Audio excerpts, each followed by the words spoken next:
پاکستانی تیار کردہ what's app کا مقامی متبادل ٹیسٹ کے بعد سرکاری ملازمین اور عوام کے لیے تیار۔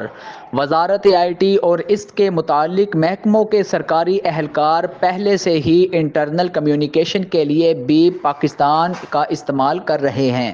اس کا سرور ڈیٹا سینٹر پاکستان میں موجود ہے اور یہ 100% سیف اینڈ سیکیور ہے۔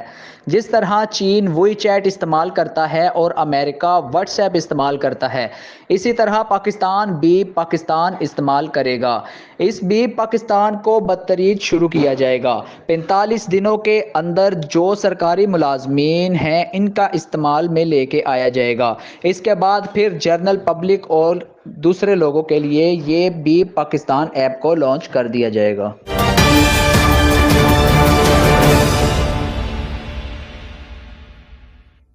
آئی S P R security forces کا دہشت گردوں کی موجودگی کی اطلاع پر ضلع ٹانک میں آپریشن۔ شدید فائرنگ کے تبادلے میں 4 دہشت گرد مارے گئے۔ آئی ایس پی آر کے مطابق مارے گئے دہشت گردوں سے اسلحہ اور گولہ بارود برآمد۔